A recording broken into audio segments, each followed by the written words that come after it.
هل سماع الغناء كبيرة من كبائر الذنوب أو من صغائرها؟ سماع الأغاني محرم. قال تعالى: ومن الناس من يشتري لهو الحديث ليضل عن سبيل الله بغير علم يتخذها هزوا.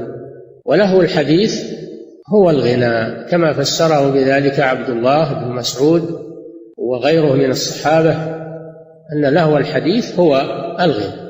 وكذلك في صحيح البخاري عن أبي مالك الأشعري لأن قوما في آخر الزمان يستحلون الحرى والحرير والخمر والمعازف يخسف الله بهم الأرض ويجعل منهم قردة وخنازير.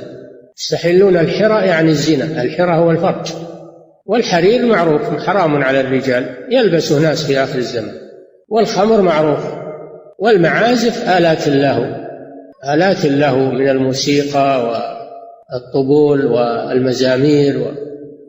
فالغناء وأدواته محرم سماع الغناء ومحرم سماع المعازف والمزامير.